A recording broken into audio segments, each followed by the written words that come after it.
Friday, April 15th afternoon episode, Just Baseball Show. Jack McMullen with both Peter Apple and Aram Layton. We got the gang back together to discuss the week that just was, and kind of like our main takeaways from the beginning of the MLB season. We're officially, 7 games in? And things are starting to take form. Stephen Kwan is still running roughshod over Major League Baseball, and Casey Mize can't get a single swing and miss. So we're starting to even out here. I'd say so, right? I think, are we starting to even out when Stephen Kwan's hitting 730? Maybe he's the only one that won't even out. That's probably where he'll sit. Yeah, around between 600 and 750, I think is accurate for Stephen Kwan. You guys are being ridiculous. He's going to normalize it around like 450. Yeah, just hang in there for the rest of the year. Actually, though, on that topic, top 3 F4 leaders this year so far: Jose Ramirez at 0.9, Owen Miller of the Cleveland Guardians at 0.7, tied with Stephen Kwan for 0.7. Yeah, the Cleveland Guardians have scored 44 runs in their past 4 games. You guys are already taking all my fucking takeaways. Don't do that. We're doing top takeaways from this week. Don't do that at all. We didn't know. An offense that we thought was anemic is one of the better offenses in baseball. We'll get going with that shortly. But first, how was the week of just sitting here and being in baseball hog heaven, Peter Apple? Oh, just the best. Because in the off season, you get done recording, we get done with all of our work, and there's no baseball to turn on. There's no way to relax into the night. But now we have full-fledged baseball starting at 1 p.m., going all the way till 1 in the morning. It's just all day, everyday baseball. And that's why I love it so much, because and I put this on Twitter, it's a constant stream of happiness. Yeah. Aram, how about the minor league season? I know you got the iPad going while you watch the big league games too. Yeah, it's fun, man. I try to balance it all. But it's crazy because it just gets my laptop all hot. So it's either Fangraphs or MILB TV. Your computer sounds like it's going to explode, and God forbid you have both open at the same time. It actually is feels like a ticking time bomb. But MILB season has been awesome. A lot of takeaways I actually just talked about on the call up was, it's a little early to make any crazy takeaways so far, but you can look at some individual performances that look really good, like Brett Beatty is hitting the ball in the air a ton, stuff like that. So it was really fun so far, balancing everything, a lot of baseball. And then we're going to have the College World Series soon too. So we're going to have peak baseball in the middle of the summer. It's going to be crazy. We're a month away from the conference tournaments getting going, and then we got regional, super regional, College World Series. I mean, we're ramping up with the minor league season. We're almost through 2 weeks at the AAA level. We're through a week and a half at double, high A, and single A. And then MLB season is going full form. So we're going to do kind of like our top 3-4 takeaways from the week so far. We each came with 3 or 4. You want to go clockwise or counterclockwise? Clockwise feels a little bit better, right? Counterclockwise, too confusing. Yeah, right. So on my screen, Pete's in the top left. Pete's going to go first. I'm going to go second, and then Aram's going to go third. Pete, get us going with one of your main takeaways from this first week of Major League Baseball. What's going on with the White Sox pitching staff? That's my first main takeaway. Lucas Giolito is now on the IL with an abdominal strain. He's progressing nicely. Those are his words. I hope he's okay, but he's still on the IL. Cease, no problems there. He looks great, but right now he's pitching today, so we'll see how that ends up. I'm actually fading him. I have the Rays plus 125. We'll see how that goes. What the hell? Why bring that up? So we'll talk about that in a bit. Kopech's velocity is not 99 to 100. It's more in the mid to upper 90s, but it's not as electric as we might thought coming out of the starting rotation initially. And Keuchel and Velasquez, of course, are going to have their troubles. And I don't really know who Jimmy Lambert is. So with all that said, and I'm not going to totally pile up on them because they have the 8th best team ERA at 3.08. But they have faced the Tigers and the Mariners. And then their bullpen has not been as good either. They're now 14th best in team ERA. So my question to you, Jack McMullen, how worried are you about your White Sox pitching? Yeah, I'm super worried, yeah, Pete. So. The best bullpen in baseball just had Anderson Severino make his big league debut yesterday. Who's Anderson Severino? Who's Jimmy Lambert? I know who Jimmy Lambert is. I do too. Jimmy Lambert is... He's put together some mediocre Thursday night starts before in a White Sox uniform. That's who Jimmy Lambert is. But the reality is this: Lance Lynn's probably on the shelf for 2 months. Yep. And Lance Lynn was going to factor in a major, major way this year. Giolito, I'm kind of worried about, but not really. There's a chance that he misses 1 or 2 more starts and that he's back. Okay, we'll see how he looks after that. The one start that Giolito did make, the results were solid. Agreed. But he was missing letter high with changeups. And I know that he gets away with the high changeup. I know that's part of his arsenal, but it didn't look as good as it has looked in 2019, 2020. So I'm a little bit worried about Giolito's stuff. I'm worried that he can't play off the fastball as much as he had in recent years. Cease looks like he's going to contend for a Cy Young. I'm totally in on Dylan Cease. But you're right. Kopech was 96 to 97. Aram brought it up last week. Michael Kopech does not throw as hard as Carlos Rodon anymore because Kopech is trying to stretch himself out into being a starter. When, to be totally honest, I don't think Kopech should be a starter. I think he should be the best swing man in baseball, which is what he was last year. Interesting. And then Kid Kike won his 100th career game, which is the dumbest Twitter name ever. I'm sorry, Dallas. If you listen to this podcast, change it, dude. Kid Kike, you're like 34.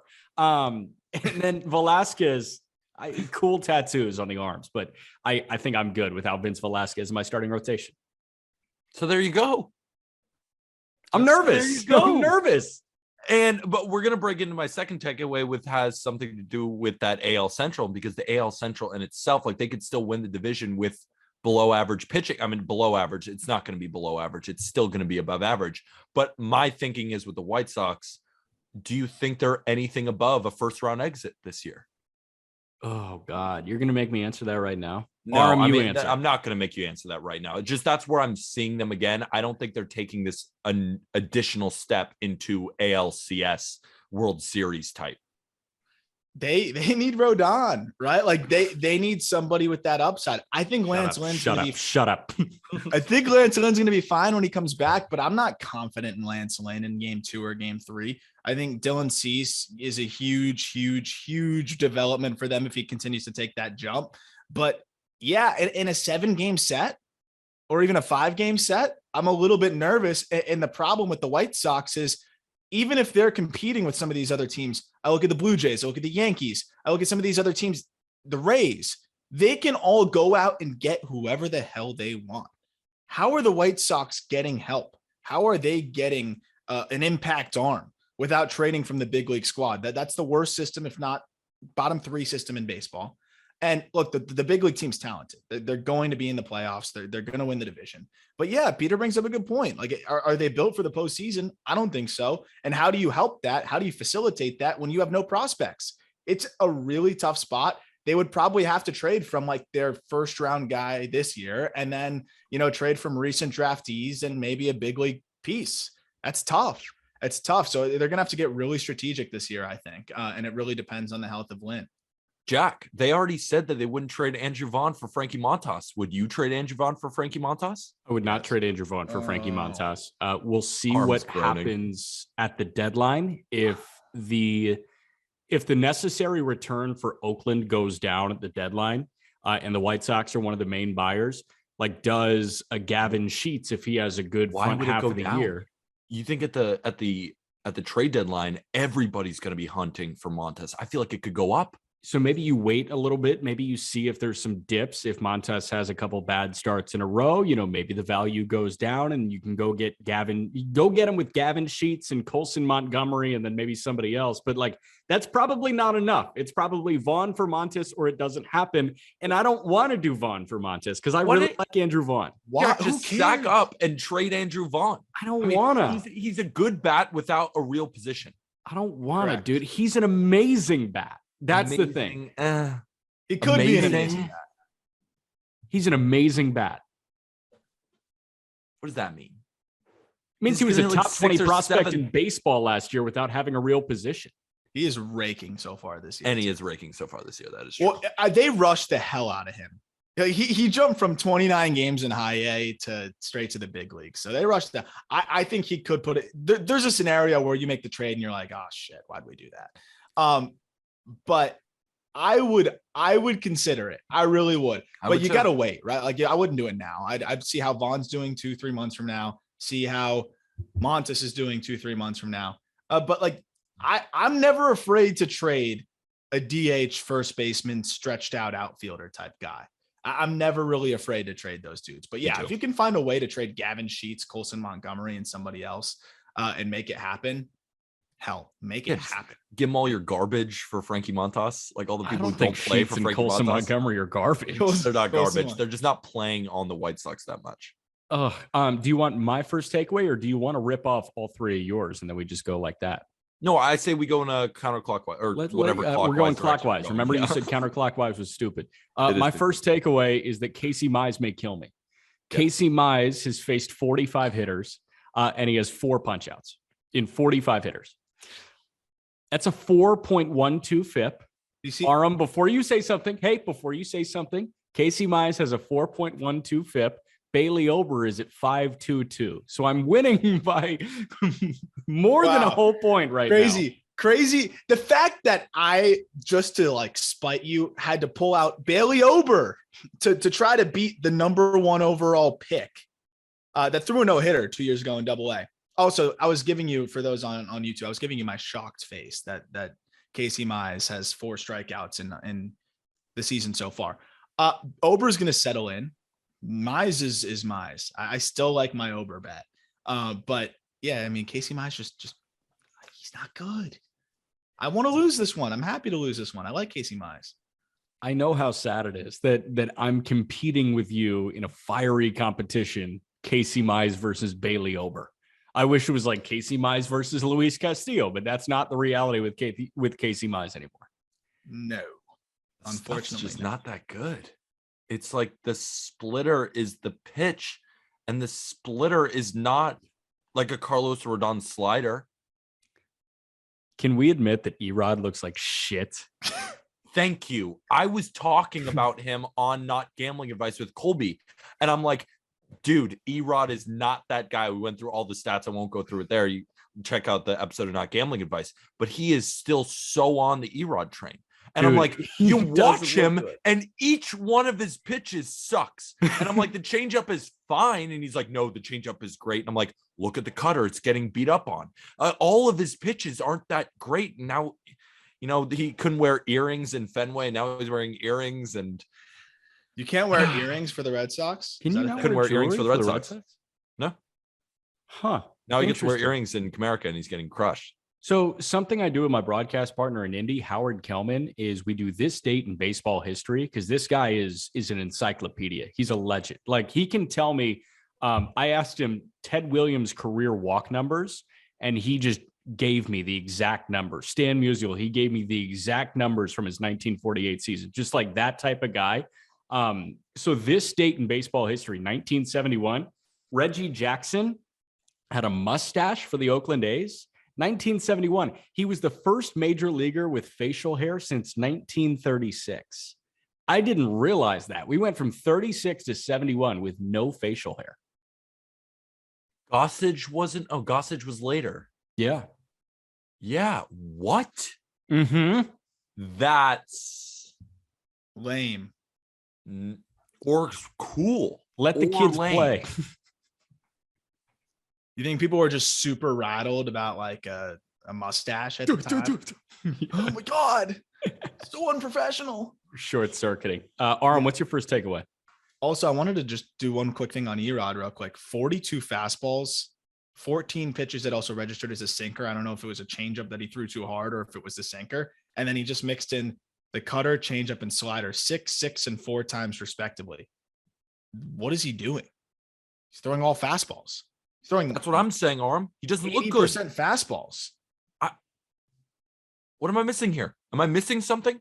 Yeah, I don't know what's happening over there. I'd love to talk to Erod. Why are you only throwing fastballs? Talk to Colby. He's his number 1 fan. Yeah, Colby is his number 1 fan. Wait for the XFIP to kick in. Yeah. Okay, I have a few different ways I can start, but I want to start positive. My childhood hero is encroaching on 3,000 hits, and you know, I don't want to be the guy that makes a historic moment about me. But like, I'm going to make this one about me. Yeah, but I'm going to do it though. But I'm going to do it. When he does it, I won't make it about me. When I write the article, I won't mention myself once, but I will say like Miguel Cabrera is the player that made me fall in love with baseball. Like, it might have been somebody else. I'm not saying that I would have been playing like lacrosse if it weren't for Miguel Cabrera, but like I grew up, Marlins or whatever. I start watching right after the World Series. And I mean, like, I wanted to copy Miguel Cabrera I couldn't wait to go to the Little League field and copy Miguel Cabrera. My dad used to make fun of me in the batting cages. Be like, oh, you've been watching more Miggy lately. If Miggy made a little tweak to his stance, I made a tweak to my stance. And I mean, he was incredible. To see him still going, obviously he slowed down, but to see him still going and encroach on another milestone is just, one, makes me feel old, but two, it's just super cool. It's the first time where we're finally at the age where we can say we saw a guy's entire career, and historic career. And that is really awesome. Jeff Conine always talks about how much Miguel is like matured and how he's such a great leader. And, you know, he did go through some moments throughout his career where he was a little immature, but how he turned the corner and just is this awesome guy and infectious love for the game. And I'm excited to talk to Jeff about it, but Mickey's hitting 318 so far this season. I assume he's not going to keep that up, but 7 hits through his first 22 ABs. He's now 6 away from 3,000. That's going to be really freaking special. And I'm glad he's still getting the opportunity to do it on a Tigers team that's trying to get younger. He's still helping out right now, and that makes me very happy. Well, I also like that he tagged up and scored from third on that fly ball to left. You see him scooting? That was yesterday. He's still an athlete. Are you sure? Yeah, Miggy's going to be, it's going to be super, super special because the home run accolade was that 500 for Miggy last year. Yeah. That was, I mean, even that hit home, right? Like you see Dan Dickerson calling that and it's like, whoa, that's so cool. And I know that really registered with you. 3,000 is an entirely different threshold for him. It really is. And what's amazing to me is you saw Albert Pujols, who I'm going to be rooting so hard to see him get to 700. It was cool to see him hit that first home run. It's going to be hard to get 20 more. But Miggy's still hitting 310 even after the decline. You know, Pujols, his decline put him under the 300 mark. Miggy's going to finish his career comfortably over a 300 career batting average. Not only is this guy a Hall of Famer, not only should he be unanimous, I just can't wait to see what the final stat line is across the board. He's going to have 3,000 hits, going to have 500 home runs, he's going to be over a 300 career hitter.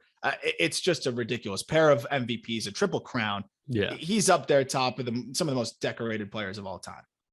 Dude, I mean, don't forget the triple crown. That's what the only triple crown since 76? Earlier, 67, Mike Yastrzemski. Yeah. Yaz was the last guy to do it. That was 67. I believe so. How about that, man? All right, Peter, what's your next takeaway? One of the greatest right-handed hitters of all time. But my second takeaway, and we'll stay in the AL Central, we'll stay on theme. Are the Twins good? That's my takeaway. Are the Twins a real contender this year? Peter's takeaway is a question. It's a question because I'm really not sure. And I really wanted to bring it to you guys because you guys are a little bit higher on the Twins than I am. And I am always just kind of they got to prove it to me. And so far, they just aren't. They're 2-4. Again, they played the Mariners, but they did play the Dodgers, and they got absolutely beaten down by the Dodgers. They aren't hitting. They're second to last in team batting average. They're 24th in team OPS. The only guy on their team who has an OPS, above 900 is Byron Buxton, but Byron Buxton has struck out 10 times. And the reason his OPS is so high is because he has, of his 5 hits, 3 of them are home runs. Gio Urshela is not really hitting. Gary Sanchez is not hitting. Max Kepler not hitting. Miguel Sano. A lot of guys on their team. Correa also off to a slow start. Their catchers, everyone. And then the pitching, middle of the pack, bullpen, middle to below average. I don't know if the Twins will even finish second in this division. And I'm curious to what you guys think. Didn't we just anoint Byron Buxton the GOAT when healthy? Yeah, so I'd like to clarify that take because what I'm saying is I think he is still one of the most talented players I have ever seen in my life. I'm not taking that away. But the difference between talented and best is a lot different. Trout is a better baseball player. When I'm talking talent, I still am on that boat. And he still has a 975 OPS, and he has 3 home runs. But what I'm saying is that the Twins as a whole, I don't know how well they'll do this year. If Byron Buxton was an NFL quarterback, is he Josh Allen? He's more like Herbert. Okay. Because Herbert can run with Allen Who's a better athlete or who's a more talented football player? Probably Josh Allen. Allen's the biggest freak show I've ever seen. Is Josh Allen more talented than Herbert? Then I get that's the answer then. Yeah, sure. Josh Allen flies. Oh yeah. But here's my thing with the Twins. Buxton's not going to hit 217. Correa's not going to hit 211. Yeah.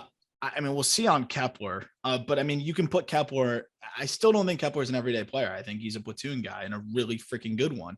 He should be platooning. The good news on the Twins is that they have a lot of reinforcements, and Jack just saw some of them in the minor leagues. Jose Miranda could come up and legitimately. I never like to count on rookies to boost my team's outlook in that present year. But if anybody could, it's Jose Miranda, who hit 344 last year with 30 pumps, and he's doing it again this year. That's somebody that can help them. Larnick has looked bad. You can probably speak to that, Jack, but that's another guy that they can throw into the fire there with some power. They can rake. They can rake, and they're not calling those guys up yet.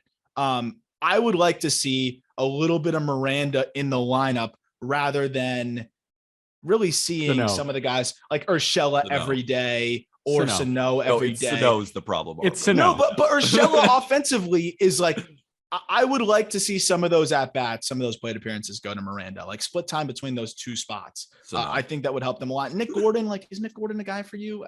Nah. Made a nice diving play a couple days ago. Oh, nice. Here's the deal. Sano went 0 on Wednesday afternoon. Jose Miranda was playing first base for St. Paul on Wednesday night. Like, Jose Miranda is the substitution for Miguel Sano. And he'll be great. He'll be better. So there's an offensive upgrade. On the pitching side, Yon Duran's a huge development. I think. He's amazing when he's on. Chris Paddock helps. We'll see how he continues to throw for them. I didn't think he looked horrible in his first outing. They have other minor league pieces too that could come up and help them on the mound. And I'm interested to see if they call them up. And they could also still go out and make a trade. They have the system to do it. I think they want to win now. I think they're going to go out and get a starter. I'm still confident in the Twins, and I like what we've seen from Sonny Gray so far too. So very interested to closely watch Joe Ryan's start though, and see how he continues, because they need Joe Ryan to be like a legitimate middle of the rotation arm for them. Yeah. My thinking is that if they don't hit, they're not going to win games. Like there's not other ways this team can win. So if the offense is not churning on all cylinders, they just won't win. And that's showing right now. And we went through a lot of the pitchers. And you're right, some of them have some potential, but if Sonny Gray isn't the same Sonny Gray and Joe Ryan is not all he's cracked up to be, like this is a bad rotation. And then you also don't have a great bullpen, especially sending Rogers out of there for Paddock. Now the bullpen is much weaker. With how exciting the Guardians have been and with how I still think the Tigers can be good this year, the thinking behind the Twins is this still just a fourth place team? Yeah, sweet transition there, Peter, because my next takeaway is that the Cleveland Guardians are an offensive juggernaut. It's revolutionary. We thought that could be the worst offense in baseball, and here they are. I just want to roll through the MLB batting average leaders to this point, because Steven Kwan is first, hitting 526. Owen Miller, like Aram mentioned, is second, hitting 524. And then J-Ram is third, hitting 480. The Guardians, this will not stay. I promise you this will not stay. They might lead Major League Baseball in singles, but be dead last in extra base hits because it's just J-Ram and Franmil Reyes providing extra base hits. Bobby Bradley might hit 12 homers, but then have 150 strikeouts. We gotta latch onto the Guardians while we can right now, because one of my other takeaways, I'll clump it together. The top 4 scoring offenses in baseball right now, and this is why I love weird early season stats. Top scoring offense in baseball is the Cleveland Guardians. The Oakland A's are 2, the Padres are 3, and the Texas Rangers are 4. All offense. That's insane. I will say this. I'm a Miles Straw believer. I think his offense, he's going to continue to progress to be a slightly above average offensive player. We know how good he is defensively. Fran Mills finally 100% healthy. Rosario finished the year fantastic last year. And I think, it's going to be a decent piece for them this year. Has been swinging it again pretty well. Owen Miller is going to come down to earth a little bit, but Miller has been somebody that crushed upper level minor league pitching year after year. So maybe it translates. I don't think the power is going to quite be there, but he's a dude that can swing it a little bit. And another team that has a lot of minor league guys that could come up and help them. I don't think that they're going to be a top offense, but this team only needs to be a top 15 offense to legitimately make a push for the wild card. Ultimately, I think they fall short, but I remember I wrote a piece on justbaseball.com before the lockout saying that the Guardians aren't that far off and that they shouldn't burn it down, right? Like we talked about it in the GM episode. I think it was after the GM episode I wrote that article. And I remember Guardians fans were like, yeah, I'll believe it when I see it. This is a little bit extreme here, but I think it's a testament to the fact that they're not that far off. I really don't think they are. They're going to cool off. Don't get me wrong, but they've got legit pieces. Aram, see, that's why I say that with the Twins, because aren't you more confident in the Guardians this year? At least for me, like I know the Guardians are going to pitch, and then the offense, it's not going to roll like it is, but it's not that far off from the Twins, in my opinion. Like I really do think that the Guardians could have a better year this year. Oh, I totally think they could. I don't think anybody was sold on the Twins being like this electric, frontline team. I think they're going to be very close, neck and neck in the low 80s. The only people saying hang the banner after the Correa signing were the people that live in Minneapolis and St. Paul. Like those are the only people that were saying that. I don't think anybody. What? That was a shout out our friend Noah Diorio, who was definitely saying hang the banners after the Twins got Carlos Correa. Really? I guess I just felt that you guys were higher on them than I guess I was. All right. Well, you knew my next takeaway was going to have to also be one that was a little bit close to home. I was watching the Marlins game yesterday, and it was their home opener. The Marlins decided to have Kim Ng in the booth, and she was talking to Paul Severino, the Marlins play-by-play guy, and JP Arancibia, their color guy, about kind of the offseason and general GM answers, and then they're asking basically, what's the center field situation? She pretty much admitted that Jesus Sanchez was the backup plan, which I thought was interesting. Even though we all knew that, it was one thing to hear it. But then she was talking about the Avi Garcia signing. And she said, yeah, Avi Garcia is a guy that's, hit 30 home runs on multiple occasions. We're really excited to have him. Problem is that Avi Garcia has actually never hit 30 home runs. This is not a bashing of Kim Ng. This is more so to just show you how much of a mess the Marlins front office is and how much Kim Ng was not even actually able to do her job while Derek Jeter was there. Avisail Garcia was a Derek Jeter guy. Derek Jeter wanted Nick Castellanos. Derek Jeter wanted a lot of different things. But it just shows you how little Kim Ng was. Like Kim Ng probably had nothing to do with that Avi signing. She had to do with the Cole Sulser trade, which I loved. I think she's done some good moves since. But you could kind of show there's like just little things here and there where you realize, whoa, Kim wasn't really involved with that. Kim wasn't involved with that, and you can see it.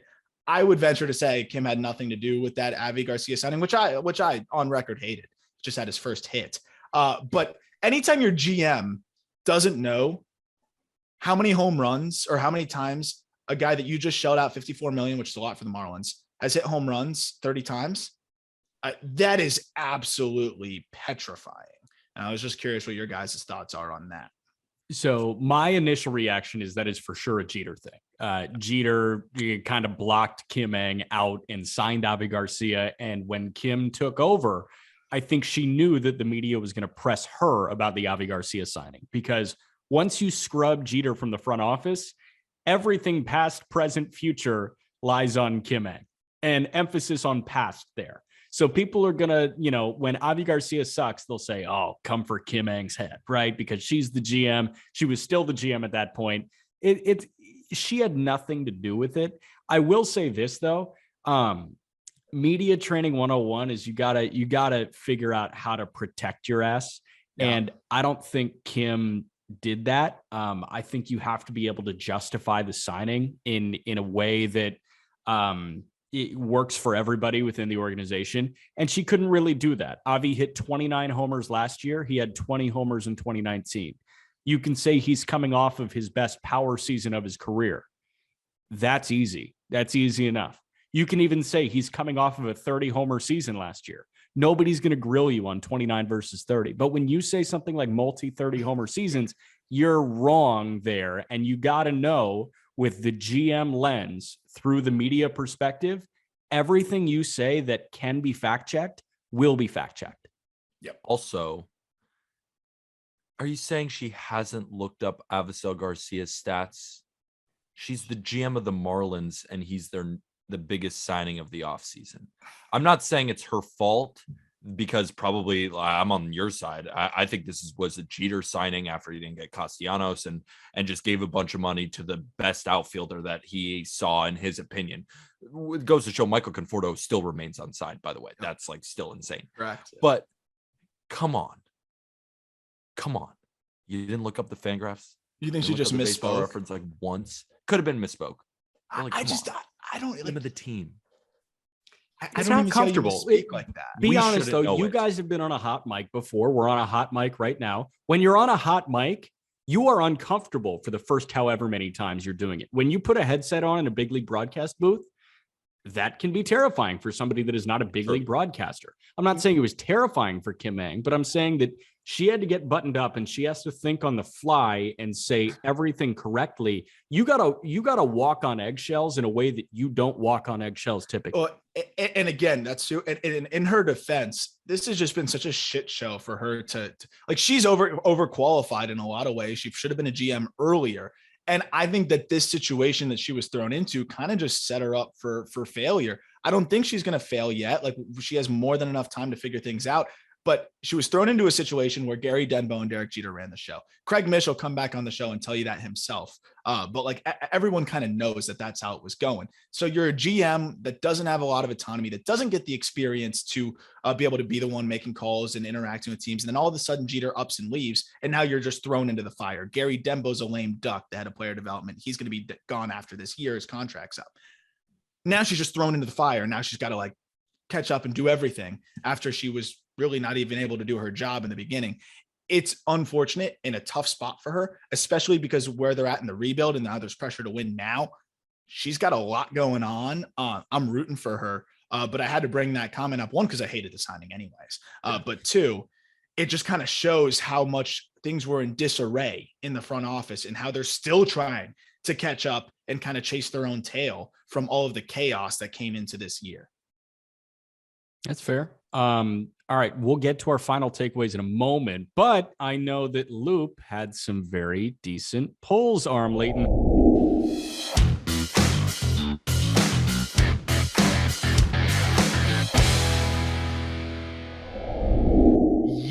Yes. And so first of all, after they had last week, I was like, okay, let's see what they send me, because they'll send me an email of all the biggest hits. And I don't know what this card could possibly be worth. A 1/1 Topps rookie Shohei Ohtani autograph. Oh, that was the one I was freaking out. I was like, I'll send you guys the picture. Excuse me. But I couldn't send you guys the picture in time because it wouldn't deliver. I was like, okay, you guys need to send like an individual email with that one in there. So one of the sellers pulled that for someone who broke just a Topps pack. Could you imagine pulling that? I don't even know what an Ohtani rookie is worth. You just made a couple tens and tens, maybe more. Yeah, couple $100,000. Just to remind people of what Loupe is, because Loupe is this new app where they're pulling cards on a daily basis. Kind of think of it as Twitch meets your local card shop, that you can go in and you have all these different breaks going on, and then you can enter into these breaks. And what we're talking about now is these daily pulls. They're pulling these insane cards like an Ohtani 1/1. It's unbelievable that you can enter in for such a low price and then cash out with some of these amazing cards. And that's the cool thing, is there's so many people that are breaking and selling, at all times on there. You go on the app right now, it's LOUPE, and the link is going to be in the description of the podcast. Go check it out. But like, some of these Topps packs, as Peter mentioned, are super cheap, and to pull like a 1/1 Ohtani, it is just, I'm not going to promise anyone else can do that. Cause like some other people went to like Absolute Baseball, which is like a more expensive, like signature series set.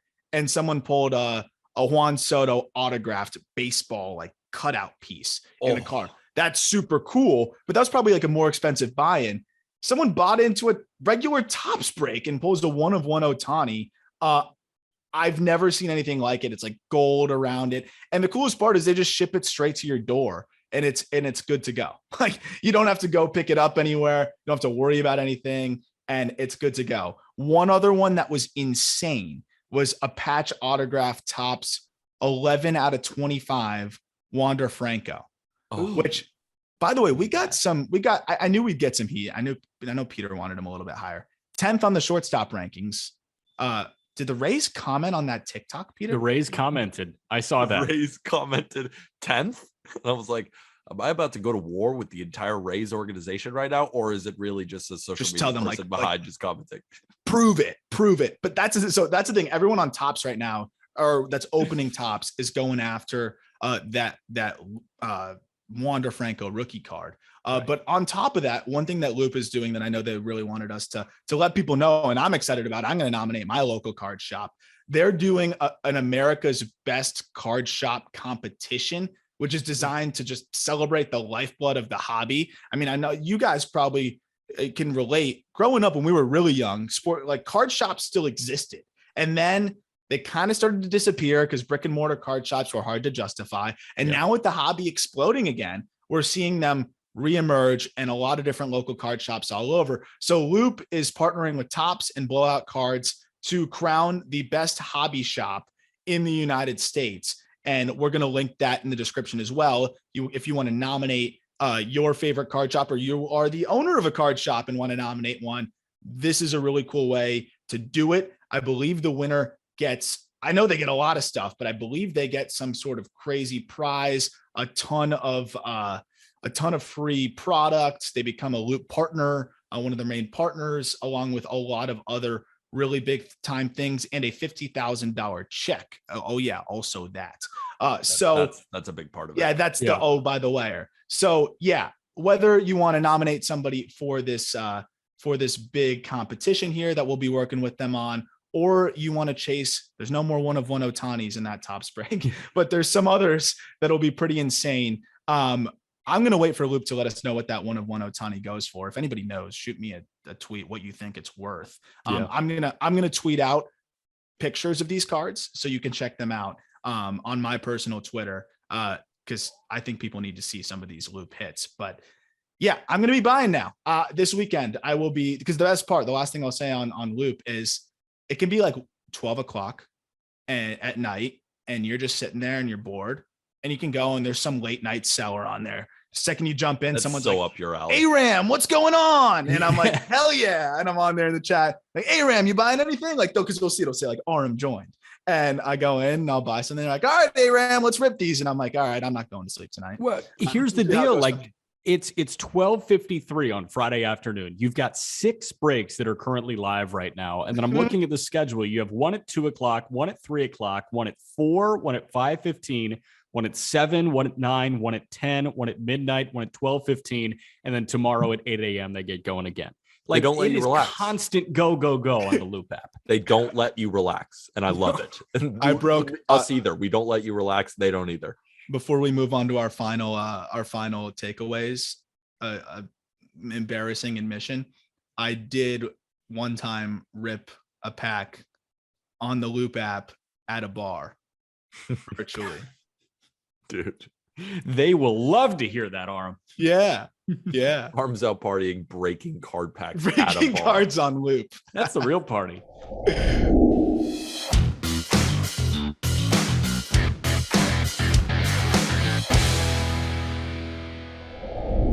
All right, whose takeaways next?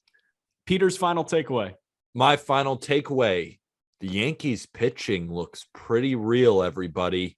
The Yankees currently right now at 12:55 p.m. on Friday, they have the second best ERA in baseball as a pitching staff at 2.49. But it goes farther than that. The bullpen has been what's phenomenal, 1.30 ERA. That's second best in baseball as well, behind none other than the Colorado Rockies, which is just insane. And that just goes to show for early season stats. And this was put out on JB Stats and Info, our new stats Twitter page run by our guy, Colby Olson. Besides Garrett Cole, the starting pitching is at a 1.95 ERA. And that was highlighted by Luis Severino in the dominance over the Toronto Blue Jays. He His 5 fastest pitches were at over 98, 99 miles an hour. The changeup looked incredible. The command was there, and he got Vladimir Guerrero Jr. after a 3-homer game to strike out 4 times. The Yankees rotation combined with Nestor and Jameson Taillon and Jordan Montgomery.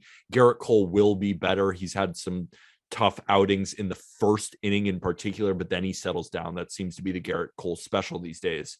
But overall, you look at the bullpen, even in last night's game, Aroldis Chapman comes in. And what did I say? If Aroldis Chapman is under 100, he's blowing the game. What was he at yesterday? 98, walks the first 3 people. But then a guy like Michael King comes in, gets a strikeout, then the double play. The Yankees bullpen is so deep. The rotation goes 6 or 7 deep. This is a real pitching staff, and I'm liking it, because in previous years, this always seemed to be their kryptonite. I'm with you. I also love that we're subtracting Garrett Cole from the ERA to make the ERA better. Yeah. Hilarious. Love that. Severino being potentially back is 1, huge for the Yankees. 2 is just great. I mean, he's so special. When we had Nestor Cortez on the podcast, during the lockout, Nestor was like, I mean, this guy could be as good as anybody in baseball. Yeah, we all know that. We all know that. But really, I really had thought that the ship had sailed, just because it just seemed like every time he starts to come back, he's hurt again. But fortunately, he came up so young. He's still young. He looks really freaking good. I hope he can stay healthy, because, I mean, that is such a great development for baseball in general, but also for the Yankees. It's massive, because Garrett Cole is going to be better. I don't know if he's going to be $300 million Garrett Cole, but he's going to be better. And if the ERA for the team is great, despite that, the bullpen's amazing. Ron Marinaccio is a cult hero. This team can play, and they've got some arms that are close to big league ready in the minors as well. You look at like Hayden Wesneski. You look at Ken Waldachuk, could do some middle relief or spot starts. They've got plenty of guys that can come in and contribute as well. So you look at Chapman, and yes, he sucked yesterday, but he still hasn't allowed a run. Yeah. Loizaga hasn't allowed a run. Chad Green looks solid. Lipke looks solid. They are getting contributions from everybody. I mean, the 2 worst ERAs by a country mile right now are Garrett Cole and Jordan Montgomery, right? And those are the 2 best pitchers that you thought you had coming into this year. The bullpen has been lights out, like you said, Pete. But if 3, 4, and 5 are not a problem for the New York Yankees, I mean, they might win the division. I mean, and Jack, you just named a bunch of bullpen arms. You named around 5 or 6, like then Wandy Peralta and Clay Holmes. That's the bullpen. That's an incredible, really good deep bullpen. And then you even had guys like Clark Schmidt come in and give you innings, and he looked pretty good. He looks pretty good. And then you can even throw a guy like Devi Garcia in there, another guy like Luis Heel, and then Domingo Germán's going to come back too. And then you already have the 5. This is deep. If a guy goes down, they have another guy to slot in, and a great bullpen. I'm very, very excited about what I'm seeing from this pitching staff. I'm with you on every single guy except for Davy Garcia. But he's like their 9th best starting pitcher. That's incredible. I might put him behind Ken Waldachuk at this point. It's not bad. He's got a good curveball. Ken Waldachuk, I think it's an 8.53 ERA for Davy Garcia through. You also have to know Debbie's super young still. Pretty young. AAA. 22. He's 22. Sucking in AAA. A little bit younger. And we're trying to get on the Yankees for their 9th guy in AAA. Like, no, I'm saying I'm with you. Just not Davey. I'm out on Davey. Clark Schmidt, I believe in more at this point, I think. Ooh, I just disagree with you, but agree to disagree. Staying on starting pitching, though, my final takeaway has to do with the highest whiff rates among starters. Because the list is fun. I did top 8. There we go. Is that Davy Garcia? No, it's the better pitcher. You're looking Clark Schmidt. You're looking at $1 billion. Ever seen it in the light? That's $1 billion card. That's like Bitcoin, but like in 2000 and whatever. Schmidt-coin. Fun. Staying on starting pitching, though, I want to walk you through the top 8 and whiff rate through their first couple of starts. Number 1's Clayton Kershaw, because he just punched out 13 in 7 perfect innings. So that's kind of the outlier here. 2 is Shane McClanahan. We knew that McClanahan was going to be up there, and McClanahan is 2nd among starters in whiff rate right now. Kyle Gibson, 3. Corbin Burns, 4. Kyle Hendricks is 5. And then you go Cole Gosman Otani. Hendricks got absolutely battered in his second start, but he was dealing in his first start. But I think it's very funny that through the first couple of starts, you're seeing the swing and miss numbers. And there are a couple outliers here, Kyle Gibson, Kyle Hendricks for sure. But with McClanahan being near the top, and with Ohtani, with Cole, with Gausman, and with Corbin Burns being up there too, those might be the guys that slice and dice their way through the year. Gausman looked pretty good in his first start against the Yankees. He made Giancarlo look like an idiot. Yeah, he did. He looked good in spots, but he did give up a couple of runs. And in his first start, he didn't look great too, but the stuff looks good. And that was when I was talking on pitchers I like and pitchers I don't like I was telling Braves fans, don't be worried about Max Fried. The stuff is still great. He's just run into a little bad luck. I feel the same for Kevin Gausman, that he's going to be totally fine, because that's an interesting pitcher. Because remember, coming over from San Francisco, how is he going to be after that amazing Cy Young type first half, then tough second half? How good will he be? From what I've seen so far, even though the results aren't quite there, he does look good. I like the stuff. It's crazy the whiff rates early on, right? I'm going to talk about struggling rookies, but before I get to that, I wanted to just give one shout out to a not struggling rookie. Andres Munoz, if we're talking whiffs, holy crap. Well, I kept reminding people in that Austin Nola trade. It's like, do not forget about Andres Munoz. He's on the shelf with the bow, but he's going to be nasty when he comes back. I did not think he'd be this nasty. He had 5 swings at his slider last outing, 5 misses. He struck out 73% of batters so far, 3 innings, 8 Ks. He hit 103 on the gun. This guy, if he stays healthy, will be a lights out closer for a long time. I've never seen big league. I can't think of many at-bats that I've seen more uncomfortable than the big leaguers against Andres Munoz, to the point where Jason Benetti, I was watching the White Sox broadcast, he was like, thank goodness this guy's out. and it was who'd they go? Drew Steckenrider, who came in next, who was dynamite last year. And they're like, thank goodness Drew Steckenrider is in. Like, that's when you know. But I wanted to talk about struggling rookies because it's early. Oh, do you have anything on Munoz, Jack? Real quick, before we move on, the amount of uncomfortable swings I saw from the White Sox against Andres Munoz in the day before Matt Brash. Yeah. Dude. Crazy. And I know you'll probably get to Brash in a moment, because he didn't struggle. He was great, I thought. He was great. But that stuff, when we talk about whiff rate, Matt Brash could actually be one of the league leaders in whiff rate this year. I think his slider will be. That breaking ball will be. And I want to see the fastball dominate a little bit more. He was not really locating it as well, east to west and up in the zone, but it didn't matter because the slider and the breaking ball was so good. Still 96 too. It's 96. It was playing. But we were talking about it going into the year, and I said I had a little bit of concern about how Bobby Witt would get started. He's shown us flashes. The glove is phenomenal. The bat is a little bit laggy to get going here. Not too worried about Witt. And my larger point here is, let's be patient on these young stars, because baseball is really freaking hard, especially at the big league level. Witt hitting just $125 so far, but I'm seeing some good signs of life from him. Same with CJ Abrams, who's hitting just $105, but hit his second hit of the big leagues with a backside home run the other way. Torkelson's starting to heat up, literally. He just needs to get warmer. We know how that works. Bryson Stott, kind of the same thing. But one guy I really wanted to talk about that I am concerned about is Julio Rodriguez. Not long-term concerned, just short-term, what do you do concerned? Agreed. Julio Rodriguez is going to be a star for a very, very, very, very long time.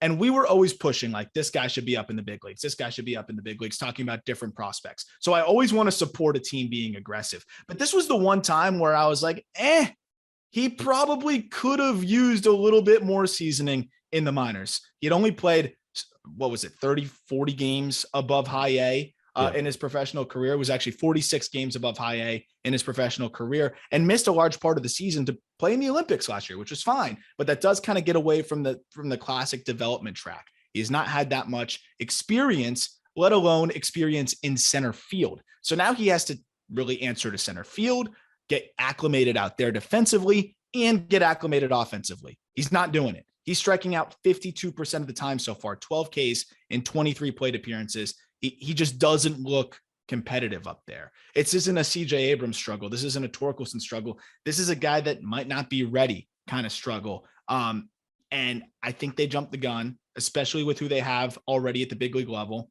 And I wouldn't be surprised to see Julio Rodriguez back in triple, which they shouldn't have done this whole thing.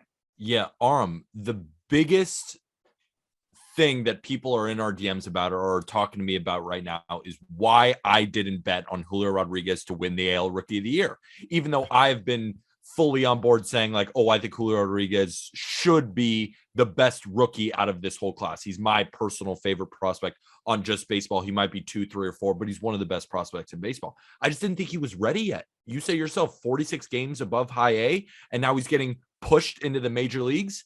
It's a little early for me. And playing center. Yeah. And he's got to deal with a new position too. And it's so early in the season that I thought this season he wasn't going to have a Rookie of the Year type year, but he still could be the best bat out of all of them. Oh, for sure. Right now, like I'm watching too, he's swinging and missing a lot. A lot. He's missing easy pitches too. It doesn't look great. No, it's just, to me, it's just a guy that's not ready yet. He's going to be phenomenal. He's going to be a superstar. He could win MVPs. I just don't think it's now. It's just not now. Hey, I do want to push back on you clumping CJ Abrams with Torkelson, though. You said he's not like Abrams. Abrams like 2 for 18 or 2 for 19. I know he had his first career homer yesterday, but I mean, he has looked vigorously outmatched in a couple of his ABs. Yes, but at the same time, he's not striking out. He's walking. He's playing great defense. I think he'll settle in. Whereas you have someone like Julio Rodriguez who's struggling to adjust to center and is punching out 53% of the time. I think Abrams is going to settle in there. The glove has looked great. He's walking, and he's not striking out that much. The whiff rate's about average. I really think he's going to settle in and be just fine. But yeah, it's been a rough start for him too. Okay. Interesting. We got one more guy. Mackenzie Gore debuts later tonight. I said he needed to be up to break camp. He was not up to break camp. He shoved in El Paso in his lone start. So now he's starting in place of Blake Snell. Go lefty for lefty. I am more excited to watch Mackenzie Gore than I have been to watch a pitcher in a very, very, very, very, very long time. That's how I was on Brash. Yeah. That's how I felt. So I'm excited too. I mean, this is big time. I broke down his start a little bit on the call up to kind of tease this out, debut today. His first start, he was 95, 97, touch 98, mixed in all 4 pitches. Slider was fantastic. Changeup was good. He did get barreled 5 times. I think that's going to happen. The fastball is somewhat of a flat profile, but he has the built-in deception and the 4 pitches to work off of it. If he gives up a solo home run or 2, like that's fine. I think that he's going to be able to limit the damage though and mix things up. And I'm really excited to see how he rises to the occasion. What I want to point out before people watch Gore is the curveball is going to be what people fall in love with because it is an aesthetically pleasing curveball. The slider and the changeup are his 2 best pitches. The slider is the slider has the possibility of becoming elite very quickly.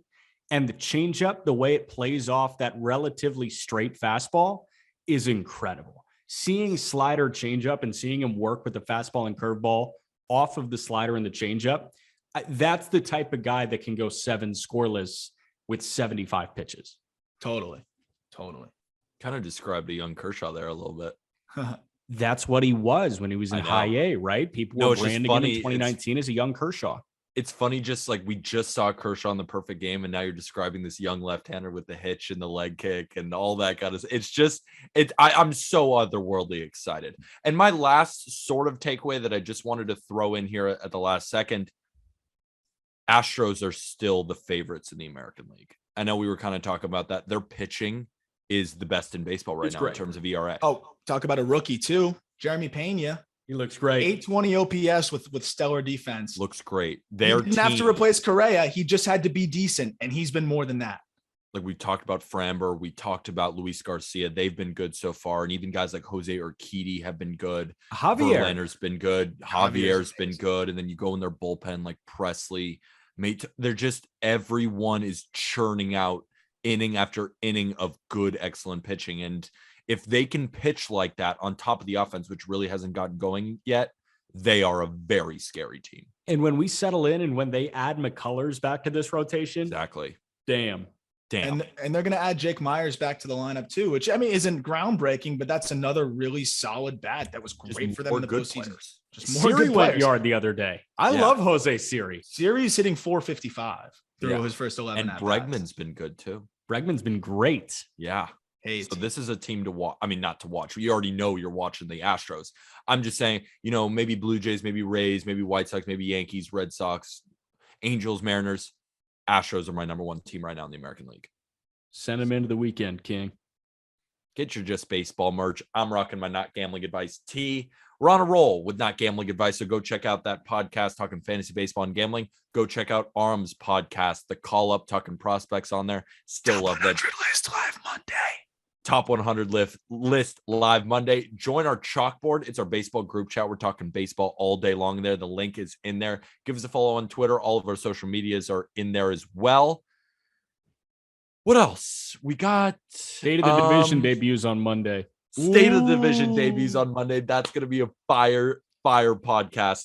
It's daily. So think of it as the New York Times, the kind of the daily episodes. You got 15 to 20 minute blips about each division. I will be handling the AL East, Jack's in the Central, Arms in the NL East. Let me run you down. Mondays, AL East, Peter and Colby Olson. Tuesday, AL Central, myself and Ryan Miller. I'm still going to call him Intern Ryan. That's going to be electric. Wednesday, AL West, Kendall McKee and T. Wright, two of our card guys talking about the AL West. Thursday, NL East, Aram, and then one of our lead editors, Ryan Finkelstein. Friday, we've got NL Central, Ethan Badowski and Clay Snowden, who are as excited to do this thing as anybody under God's green earth. And then Saturday is going to be NL West with our West Coast guys, Dusty Baker and Derek Johnson. Not that Dusty Baker. No, but it's the second best Dusty Baker. I know. Yeah. Me too. That I know. Yeah. I would even call him the first because personally, I don't know Dusty Baker. That is true. He is number one. I met Dusty Baker, the manager. So I will say Dusty Baker, dang. our Dusty Baker is the second best Dusty Baker I have met. Yeah. Sorry, Dusty. Love you, Dusty. And with that, thank you, everybody.